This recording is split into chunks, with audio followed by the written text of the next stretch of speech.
Hi, and welcome to AP Macro. My name is Diego Jerez and my friend Eduardo de la Jara. Today we're going to cover Argentina's economic trajectory over the years and its economic deficit. And at the end, we're going to discuss new policy ideas to help improve the deficit. Over the past decade, Argentina has faced frequent trade deficits, largely due to high imports cost, currency devaluation, and inflation. But recent policy changes under President Javier Milei are reshaping the country's economic landscape. Let's go deeper into the issue. Today we're going to break down some key economic issues affecting Argentina: exchange rates, inflations, and trade policies.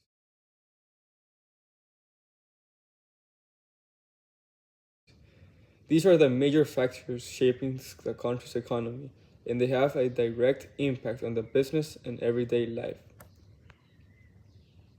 First, let's talk about the exchange rates. Argentina has a strict foreign exchange control, which means people and businesses have limited access to the US dollar. Because of this, two exchange rates exist: the official rate set by the government and the parallel or unofficial rate that's usually much higher.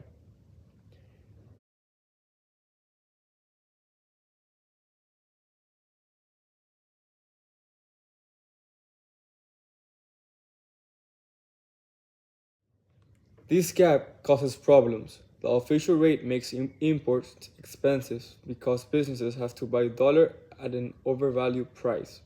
Since many companies depend on import materials, this drives up production costs. At the same time, exporters don't benefit much because they are forced to convert their earnings at the lower official rate. This discourages exports and reduces the amount of foreign currency flowing into the country. Another major issue is inflation. Prices in Argentina rise constantly, making everything more expensive, from food to housing to business operations. This weakens people's purchasing power, meaning their salaries don't go as far as they used to.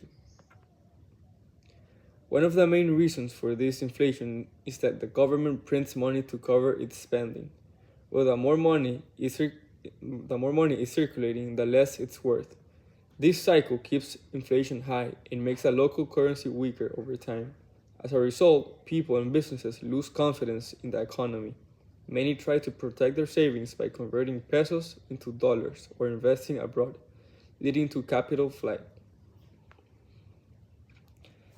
Argentina's trade policies also create challenges. The government imposes strict import restrictions, making it difficult for businesses to get the materials and equipment they need.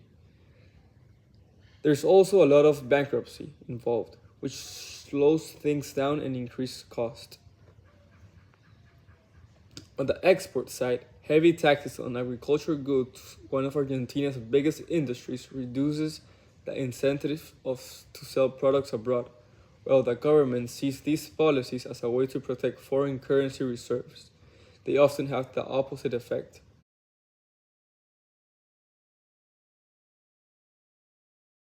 By making it harder to trade, Argentina loses competitiveness in the global market and discourages foreign investments.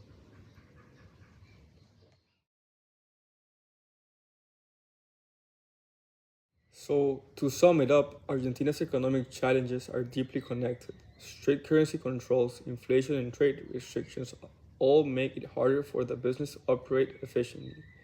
These policies might aim to stabilize the economy, but in many cases, they create more problems than they solve.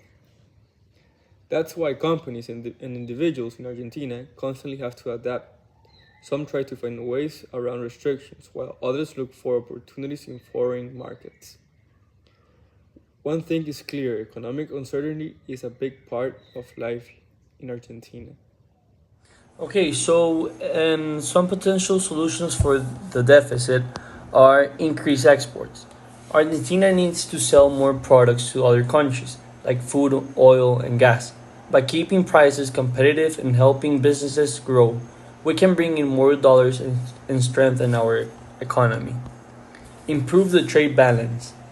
Right now, Argentina buys more from other countries than it sells. We need to sell more and buy only what's necessary. If we export more than we import, the economy will grow and become more stable.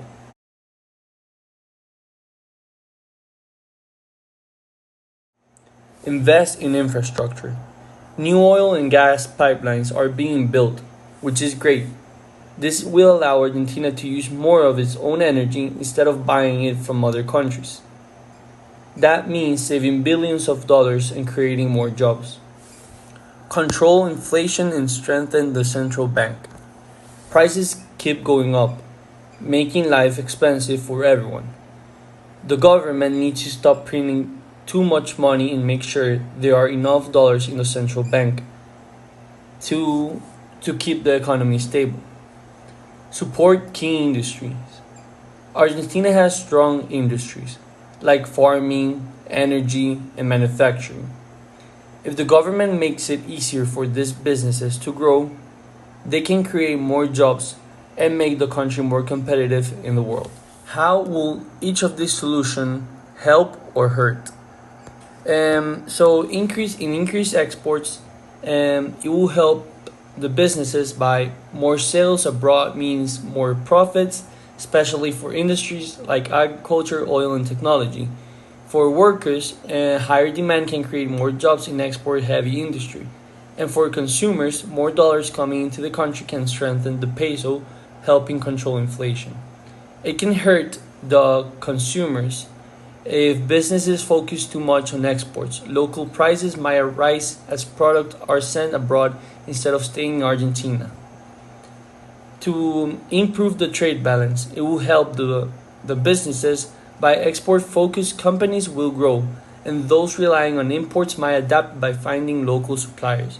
To workers, more exports can mean more jobs, while fewer imports might boost local manufacturing. For consumers, a healthier economy can lead to more stable prices over time. It will hurt the businesses because companies that rely on imported materials might struggle if they can get what they need or if import costs rise. For consumers, fewer imports could mean fewer choices and higher prices for certain goods like electronics or luxury items. For invest in infrastructure, it will help the businesses because better pipelines and energy networks can lower production costs by reducing reliance on expensive imported energy. To workers, infrastructure projects create new jobs in construction, transportation, and energy sectors. For consumers, lower energy costs could mean cheaper electricity and fuel over time. It will hurt consumers because in the short term, taxes or government spending might rise to fund these projects. To businesses, because smaller businesses might not benefit directly from these large scale projects. And control inflation, strengthen the central bank. It will help the businesses because price stability allows businesses to plan for the future, invest, and grow without worrying about sudden cost spikes. It will help the workers because more stable prices mean wages hold their value longer, improving purchasing power. Consumers will help because inflation control makes groceries, rent, and everyday items more affordable. But it will hurt the businesses because cutting money printing could mean less government support or loans for businesses, especially small ones. It will hurt the workers because if the government reduces spending, some public jobs or benefits might be cut, causing short-term pain. Then, and finally, support key industry.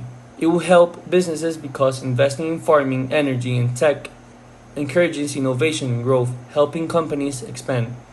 Then it will help the workers because more investment means more job opportunities, better training, and potential higher wages.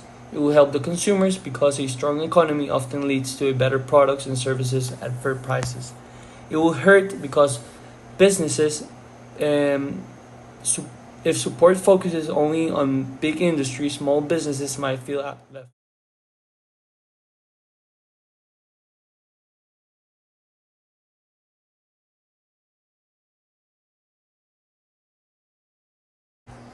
So, which of the policies should the government implement? Argentina's economy faces serious challenges, but there are ways to move forward. No single solution will fix everything overnight, but a balanced approach can create stability and long term growth. Experts suggest a strategy that integrates key policies to help the country get back on track.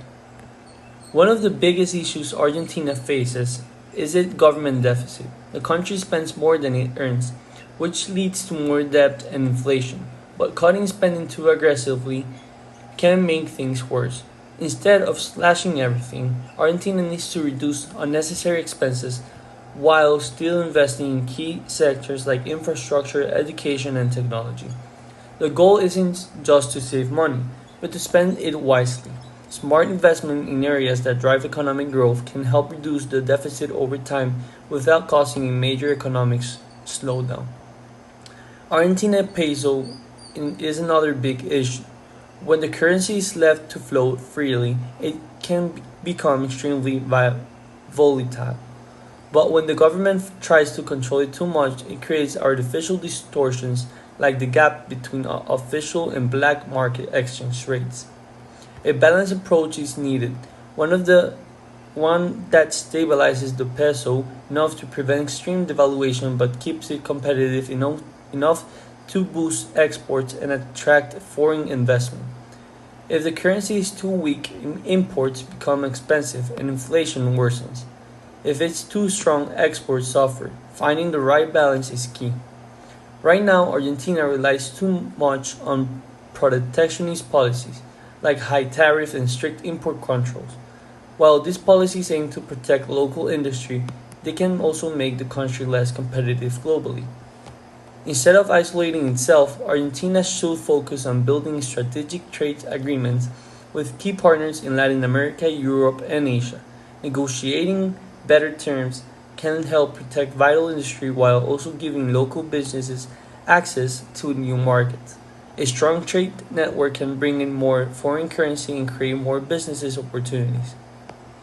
Another major weakness in Argentina's economy it is reliance on imports for energy and industrial supplies. The country spends millions importing gas, fuel, and key materials needed for manufacturing. If Argentina invests in its own infrastructure, especially in renewable energy and local production, it can reduce dependency on foreign goods. This not only strengthens the trade balance but also creates jobs in emerging sectors like solar, wind, and advanced manufacturing. No single policy can fix Argentina's economic problems overnight. The key is combination of strategies, controlling the deficit without stalling growth, stabilizing the currency without creating distortions, or opening up trade without harming local industry, and investing in infrastructure to strengthen the economy long term. But these policies need consistency. If Argentina keeps changing course with every new government, investors won't have confidence in the economy. Long term commitment to smart policies is the only way to build stable and prosperous future. It won't be easy, but with the right approach, Argentina can reduce its trade deficit, stabilize its economy, and create new opportunities for growth. We will keep following how things develop. Thanks for tuning in into our field report. See you next time.